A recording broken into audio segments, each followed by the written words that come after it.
Good morning.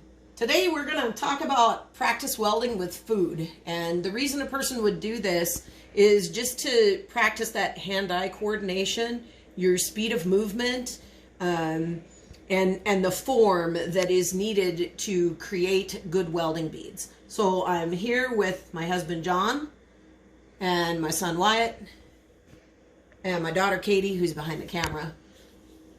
And we're just gonna do a little practice welding. So a few things to get started is to use what you have at home. So some examples would be any kind of crackers, graham crackers, club crackers, pretty much any type of crackers that you have. You could put Cheese Whiz on bread if you'd like to eat that. The thing would be to not waste food, so make it be something that you like. We think Miracle Whip might work okay. Cheese Whiz is a great product, and Cheese Whiz is really good to eat. A lot of people have forgotten about Cheese Whiz, but it's still there.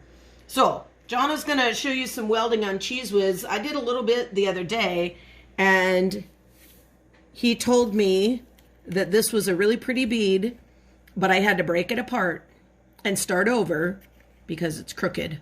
And he's right. So a pretty bead doesn't mean much if your pieces aren't put together in the position that they're supposed to be.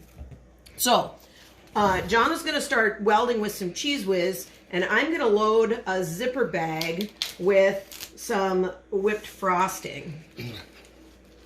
All right, so what's really cool about the graham crackers is they have a pre-marked center.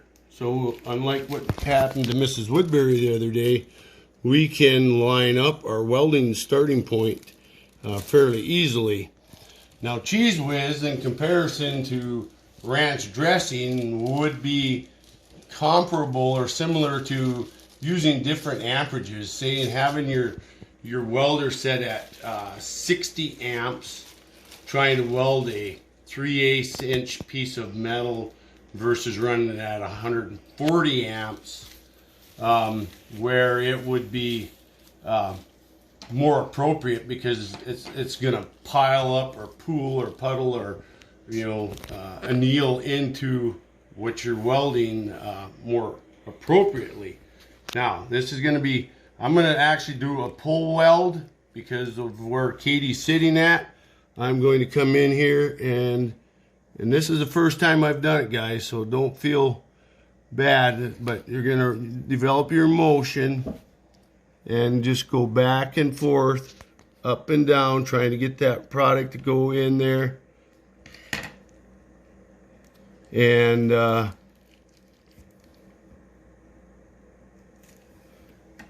do that. Now you can see from the top, I actually probably have some pretty good penetration into the upper portion of my weld, whereas you can see down here on the bottom, it's not laid in quite as smooth and tying into that lower piece of metal. So would I classify that as a great weld? Probably not. So when you're starting with your zipper bag, and these pint, come over here, Katie.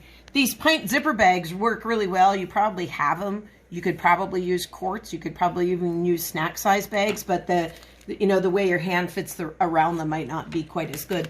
When you go to trim this open, you're going to clip the tiniest little bead off.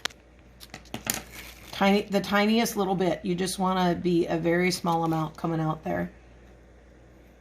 And if you end up with having to squeeze too hard, then you can clip a little bit more.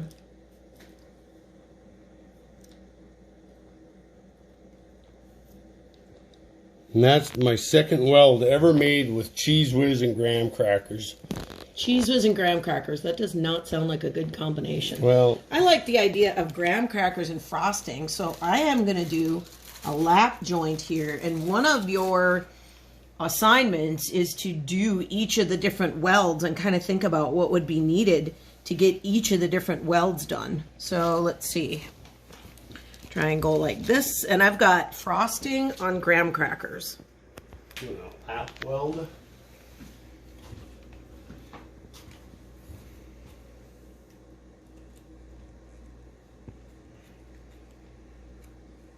Notice that your motion has to be a little bigger when you're doing some of these welds than if you're doing, you know, a bead. I don't know, it's not too bad. Let's put a bead right on top of this cracker. I can't hold this thing. John, talk about the size of the opening on the bag. Well, the size of the opening in the bag would be similar to the size of welding rod that you would be using. Now, you wouldn't want a 1/2-inch hole in order to weld one of these small crackers, which would be similar to something like a 3/16, because you'll have way more material than what you actually would want and have a poor quality weld, which would require a lot of grinding, which if you're a real welder, you're opposed to any extra grinding. That's pretty good, Wyatt. Okay, this section right here, that's a pretty nice bead right there. Notice how it's all uniform. This little bit right there, not so great. Overall, the bead isn't too bad. This bit over here, no, this one here, that's not very good. It's even, but the penetration wouldn't be right. Now, so a variety of different things. It doesn't really matter what you're using. It's just whether you're practicing or not. And the most important thing is that when you're done, you got to not waste food. We're in the middle of a pandemic here, so make sure you're not wasting food. Put something on there that you want to eat.